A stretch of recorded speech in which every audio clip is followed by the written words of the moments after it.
ఆటోలో ఓ పార్సల్ ఇంటికొచ్చింది. అది ఓ పెద్ద పెట్టె. ఆ పెట్టెను ఇంటి దగ్గర దించి ఆటో డ్రైవర్ వెళ్లిపోయాడు. ఆ పెట్టెను నలుగురు సాయంతో ఇంట్లో పెట్టించుకున్నారు. పెట్టెగా ఉన్న తాళం బద్దల కొట్టగా దారుణమైన వాసన వచ్చేసింది. అందరూ భయపడిపోయారు. పెట్టెలో ఏముందా అని తెరిచి చూశారు. ఓ కవర్లో ఏదో వస్తువు చుట్టినట్లుగా కనిపించింది.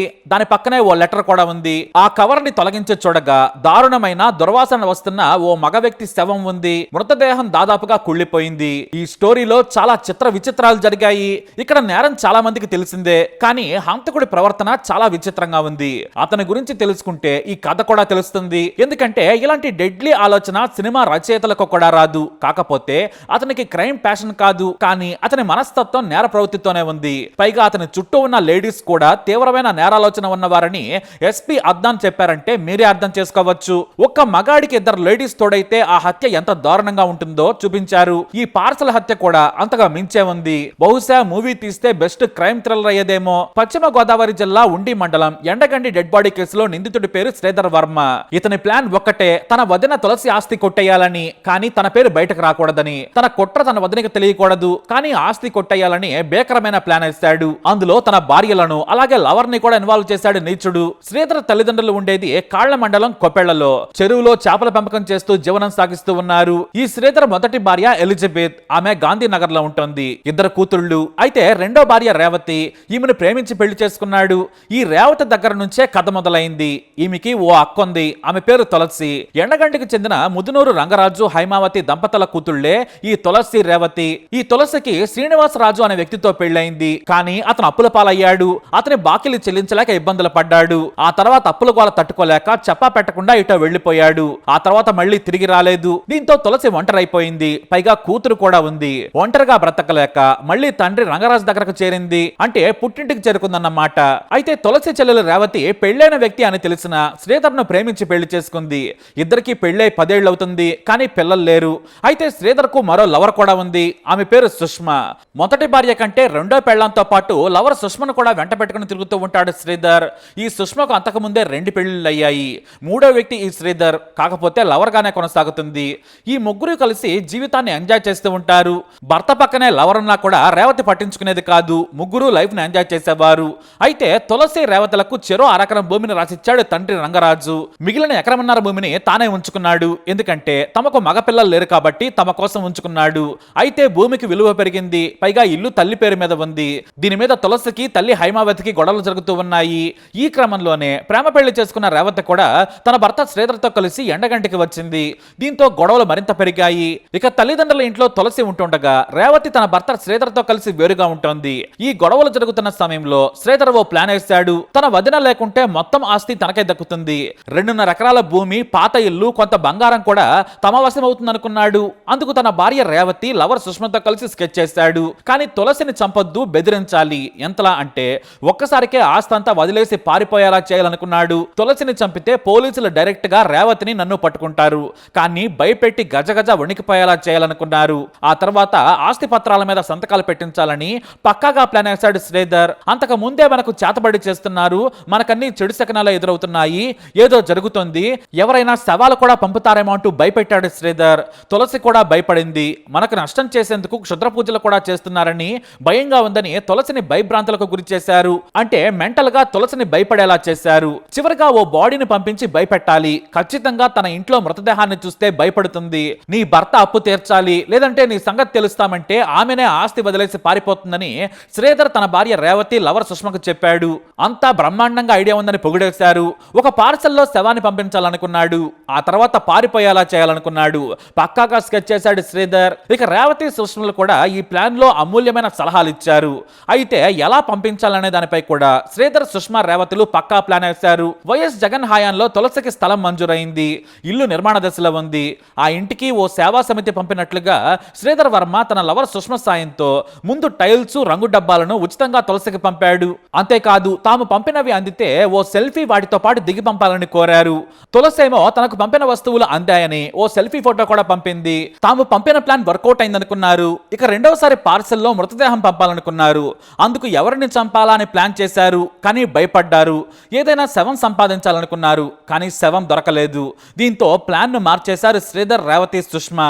చివరకు ఎవరైనా అమాయకుడు, ఎవరూ లేని వారి దొరికితే చంపేయాలనుకున్నారు.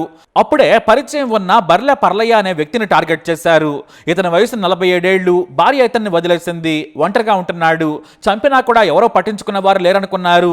దీంతో డిసెంబర్ 17వ తేదీన తమకు పరిచయం ఉన్న పర్లయ్యను పిలిచారు శ్రీధర్, సుష్మా. తమ ఇంట్లో పని ఉందని రావాలన్నారు. అతను సరేనన్నాడు. అయితే చిన్న మద్యం పార్టీ చేసుకుందామని కారులోనే పర్లయ్యకు మద్యం తాగించారు. అతను కూడా ఫ్రీగా వస్తుందని మద్యం తాగాడు. ఆ తర్వాత కారును కాస్త పక్క కాపారు. పని ఉందని పొలాల మధ్యకు తీసుకెళ్లి అక్కడే మెడకు తాడు బిగించి సుష్మా శ్రీధర్లు కలిసి హత్య చేశారు. అయితే మృతదేహాన్ని గుర్తుపట్టకుండా చేయాలని కొంతమేర కాల్చారు.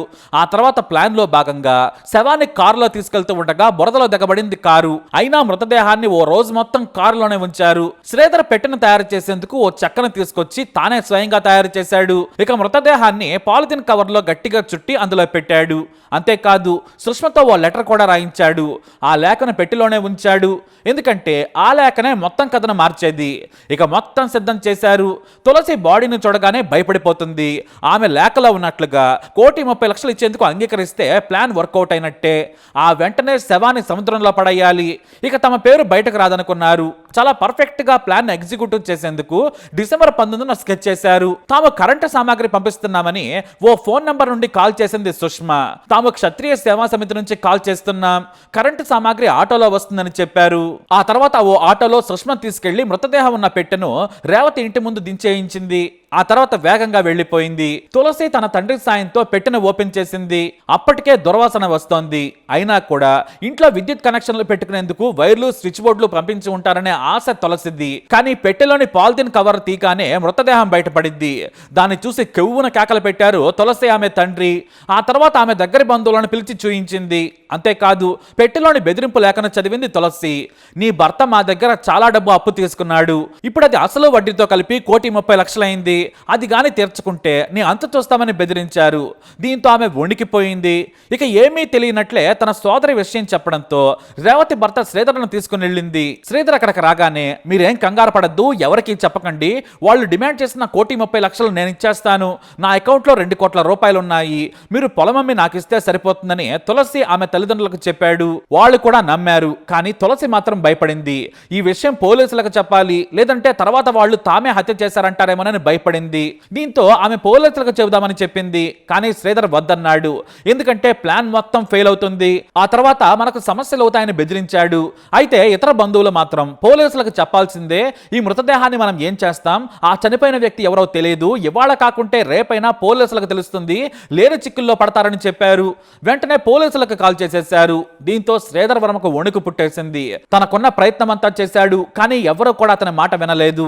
ఎందుకంటే ఖచ్చితంగా పోలీసులు ఆ శవం ఎవరిది అనేది తేల్చే పనిలో పడతారు. కాబట్టి తాను దొరికిపోతాననుకున్నాడు. ఎందుకంటే రేవతికి తన లవర్ ఫోన్ల నుంచి కాల్స్ చేయించారు. తాను చెప్పినట్లు శవాన్ని మాయం చేసేందుకు తులసి ఇతర బంధువులు ఒప్పుకోలేదని మెల్లిగా జారుకున్నాడు. పోలీసులకు ఫిర్యాదు చేయకుండా డబ్బులు ఇచ్చేయమని తనకు చెబుతారనుకున్నాడు శ్రీధర్. కానీ ఆ ప్లాన్ వర్కౌట్ కాలేదు. 1,00,00,000 చెల్లించానని చెప్పి మొత్తం ఆస్తిని వారి దగ్గర నుంచి తీసుకోవాలనుకున్నాడు. పోలీసులకు వేగంగా కాల్ చేసి చెప్పడంతో ఏం చేయాలో తెలియక సుష్మకు ఫోన్ చేసి విషయం చెప్పేశాడు. దీంతో ముగ్గురు పారిపోవాలనుకున్నారు. కానీ సుష్మను తీసుకుని శ్రీధర్ వర్మ పారిపోయాడు. రేవతికి ఎటూ పారిపోక ఎండగండిలోనే ఉంది. మొదట రేవతిని అనుమానించలేదు పోలీసులు. అయితే పోలీసుల విచారణలో భాగంగా శ్రీధర్ వర్మ పేరు బయటకు వచ్చింది. అతను ఎక్కడున్నాడంటే పని మీద బయటకు వెళ్ళాడని చెప్పింది రేవతి. కానీ కాల్ చేస్తే కలవడం లేదు. దీంతో పోలీసులకు అనుమానం కలిగింది. అతడే హంతకుడని అనుమానించారు పోలీసులు. మరోవైపు క్షత్రియ సేవా సమితి గురించి కూడా ఆరా తీశారు. వారేమో మాకు అసలు సంబంధమే లేదన్నారు. మా పేరుతో ఎవరో ఎలా చీట్ చేశారు, కాబట్టి ఈ విషయానికి మాకు సంబంధం లేదన్నారు. ఇక మృతదేహం ఎవరిదా అని విచారణ చేయడం మొదలు పెట్టినా కూడా ఎక్కడా క్లూ కూడా దొరకలేదు. అయితే శ్రీధర్ వర్మ దొరికితే మొత్తం మిస్టరీ వీడుతుందనుకున్నారు పోలీసులు. కానీ శ్రీధర్ వర్మ పట్టుకోండి చూద్దామన్నట్లుగా తిరిగాడు. పోలీసుల నుంచి తప్పించుకునేందుకు ఏకంగా 40 సిమ్ కార్డులను మార్చాడు హంతకుడు. చివరకు మచిలీపట్నంలో తన ప్రియురాలు సుష్మతో కలిసి ఓ లాడ్జిలో ఉన్నాడు. ఆ తర్వాత అది కూడా ఖాళీ చేసి ఓ ఏరియాలో ఇల్లు అద్దెకు తీసుకున్నాడు. కానీ పోలీసులు ఎంక్వైరీ చేస్తూనే ఉన్నారు. కొత్త వారు ఏరియాలోకి వచ్చారని పోలీసులకు ఇన్ఫర్మేషన్ అందింది. ఆ సాయంతో శ్రీధర్ వర్మను అరెస్ట్ చేశారు. తమదైన శైలిలో విచారణ చేయగా మొత్తం క్రైమ్ కహాని చెప్పేశాడు. అయితే శ్రీధర్ వర్మ అలాగే తన సోదరి కలిసి ఈ బాడీని పంపించారని తెలిసి తులసి షాక్ అయిపోయింది. అంతేకాదు తన చిన్న కూతురు హత్య కేసులో ఇరుక్కోవడంతో తల్లిదండ్రులు కన్నీరు మున్నీరయ్యారు. కానీ తులసిని బెదిరించేందుకు అమాయకుడైన పర్లయ్యని చంపారు నీచులు. మామూలుగా బెదిరించేందుకు ఓ హత్య చేసి దాన్ని పార్సల్ చేసి పంపడం అనేది మూర్ఖపు పని. హాలీవుడ్ రేంజ్ లో క్రైమ్ ని చేసి 2 కోట్ల విలువైన ఆస్తులు కొట్టేయాలనుకున్నాడు శ్రీధర్ వర్మ. కానీ అతని అకౌంట్ లోనే 2 కోట్ల రూపాయలు ఉన్నాయి. అంత అమౌంట్ చూసి పోలీసులే ఆశ్చర్యపోయారు. అంత డబ్బున్నా సరే మరో 2 కోట్ల ఆస్తి కోసం లైఫ్ నే పోగొట్టుకున్నాడు. ఇక హంతకుడి కారణంగా 2 పిల్లలు ఓ లవర్ కూడా రోడ్డున పడింది. అందులో 2వ పెళ్లాన్ని 3వ లవర్ ని తనతో పాటు జైలుకి తీసుకెళ్లాడు నీచుడు. అలా ఎండగండి మృతదేహం పార్సల్ కేసు వీడింది. ఈ కేసును ఛేదించిన సిబ్బందిని అభినందించిన ఎస్పీ వారికి ప్రోత్సాహకాలు అందజేశారు. ఇప్పటి వరకు అదే ఉంది. ఇంకా ఫర్దర్ ఇన్వెస్టిగేషన్ మన వాళ్ళు today will produce them for judicial remand. తర్వాత పోలీస్ కస్టడీ తీసుకున్న తర్వాత మళ్ళీ how to build up further investigation. నిందితుడి అకౌంట్ లో 2 కోట్ల చిల్లర క్యాష్ ఉందన్నారు. ఎంతవరకు సారీ మళ్ళీ ముద్దాయి అకౌంట్ లో 2 కోట్ల చిల్లర క్యాష్ ఉందన్నారు. లేదు 15 రూపీస్ ఉంది సార్. ఇప్పుడు తులసి దగ్గర కానీ వాళ్ళ పేరెంట్స్ దగ్గర కానీ డబ్బులు తీసుకున్నట్టు డిమాండ్ చేశారు. ప్లాన్ చేశారు, డిమాండ్ చేయలేదు. నేను తీసుకోలేదు సార్. తీసుకోలేదు సార్. కేసులో మొత్తం ముగ్గురేనా సార్? ఇంకెవరు ఉన్నారా? ఇప్పటి వరకు ముగ్గురే ఉన్నారు. ఆల్ లైక్లీహుడ్ దట్ ఈస్ ముగ్గురే ఉన్నారు. సహాయం చేసిన వాళ్ళు సహాయం ఏం లేదు. బికాస్ వెరీ వెరీ షార్ప్ గా ప్లాన్ గా చేసినారు. వెరీ లెస్ నంబర్స్ లో ఉంటున్నారు. Because only 3 of them have planned and roles are very clear. Revati role is planning and financing. Sushma's role is calling and all. Verma's role is arranging logistics. చాలా తక్కువగా even fort కూడా మాట్లాడు. నేను చెప్పాను ఆ రోజు కూడా ఆపరేషన్ సిద్ధా చాపా, ఈ రోజు చాపా వస్తుంది. బాడీ కూడా చాపా కోడ్ ని పెట్టాను.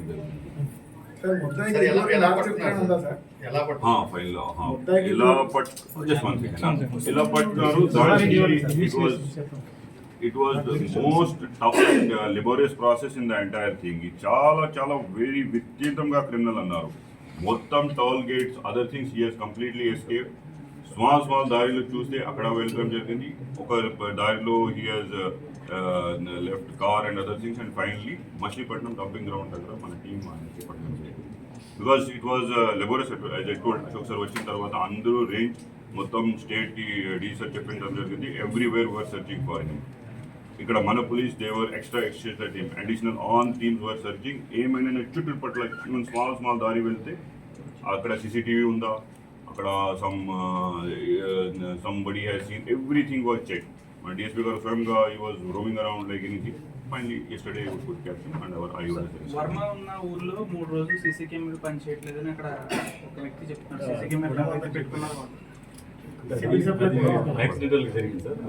అది ఒకవేళ వర్మ కట్ చేశాడా లేకపోతే